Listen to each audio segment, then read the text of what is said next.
One of combat sports' most famous adages is that styles make fights. Fighting style is a deeply unique combination of background, training, instinct, and even contrast with any given opponent. A fighter's style can make them steady and confident, watchable, simply entertaining.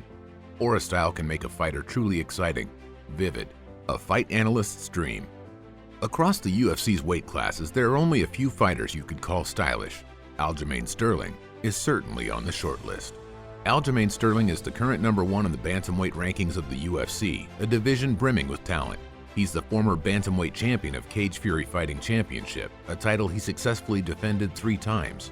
And he has an overall professional record of 19-3 after a very successful amateur career. Sterling had a rocky phase in his early years in the UFC, where his losses are grouped, but soon gained ground and found a winning streak through his unique foundation as a wrestler and his incredible IQ in the cage.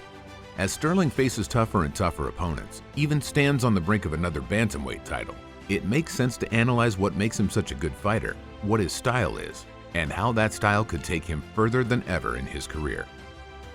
Like, share, and subscribe to the Ultimate Fighting Network as we find out how good Aljamain the Funkmaster Sterling actually is.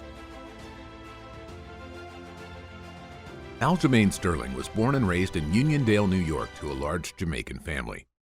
From a young age, to avoid gang activity in his neighborhood, something a few of his brothers were involved in, he took up wrestling as an outlet in high school.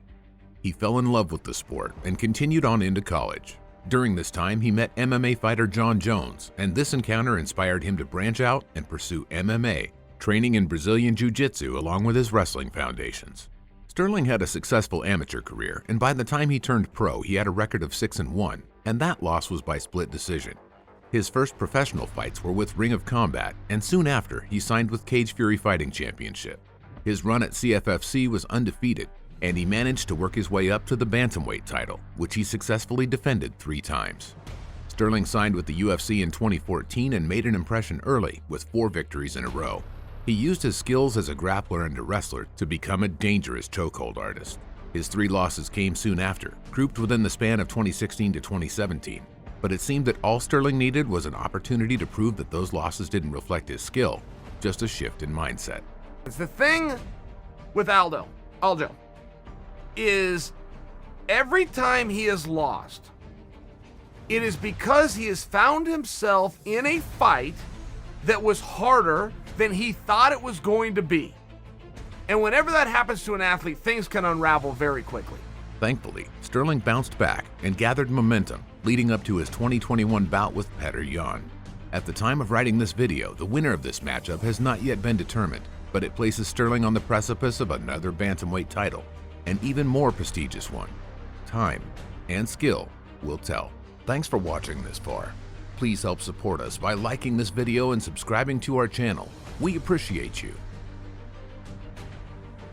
So, how good is Aljamain Sterling?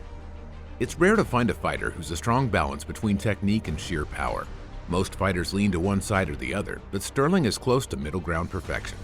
At 5'7" with a 71-inch reach and a self-professed naturally muscled physique, Sterling isn't just a smart fighter. He can also hurt you. Sterling is very athletic, and despite his strength, he can also move very fluidly.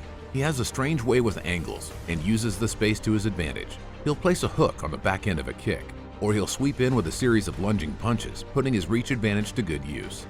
Sterling is adaptable, always learning, able to sidestep, creating unusual shapes with his body. As a striker, Sterling's power doesn't historically lie in his knockout abilities, though he has had a couple of knockout victories over the course of his career. Instead, he uses his strikes to wear down his opponents over time, aiming a variety of kicks and punches in sensitive areas to weaken them. The weaker his opponents are, the more likely he can get them right where he wants them, on the ground, where his skills really shine. Aljamain, to hold him down and control him, to take him down, is incredibly difficult. And then when you hit the floor, you can hear Matt Serra's voice in the corner screaming out jiu-jitsu instructions. He's got good attacks off his back. We saw him attack that triangle against Cody Stamann. But the aggressive back taking is what I like about Sterling, and it suits his wrestling game. You can go on YouTube and find wrestling matches and professional grappling matches, and his game doesn't change a great deal from MMA to grappling and wrestling. As you might expect, due to his strong foundation as a longtime wrestler, Sterling is a master at the ground game, especially the chokehold. Guillotines and triangles of all types are all in his repertoire, but he seems to favor the rear naked choke. Many of his victories have been won this way. In his time at Cage Fury Fighting Championships, his 3 title defenses were all won through rear naked chokes. This was the ticket that earned him the UFC's attention. His wrestling style is unusual, which earned him his nickname, the Funk Master, and he uses his athleticism and flexibility to stretch and contort his opponents' bodies, making it difficult for them to break out or do anything but tap. If Sterling has a weakness, it's probably an opponent who never lets the fight go to the floor. His athletic build gives him fair endurance, and he has definitely managed to win a few fights through decision, but overall, grappling with Sterling is unwise. His technique is anything but textbook, almost impossible to plan or train against, and it's brought him to the top of the rankings. It may even poise him for another title. The mixed in mixed martial arts is an important term. It means that the discipline is full of styles, full of unique talents and skills. Strikers, grapplers, power punchers, fighters who rely on speed, and so much more. It takes a lot for a fight or a fighter to be boring. There's just so much variety in the sport, so much to watch. If grappling is your favorite thing, then Aljamain Sterling is probably already on your radar. The lower weight classes in the UFC have struggled historically with popularity and validation among fans and pundits. But exciting talent like Aljamain Sterling lifts those divisions to newer heights, giving them more dimension than ever before. How good is Aljamain Sterling? Good enough to claim and hold 1 bantamweight title, and, possibly, good enough to claim 1 more. What do you think of Aljamain Sterling? How good is he? Comment below, and don't forget to like, share, and subscribe. Thank you for watching the Ultimate Fighting Network.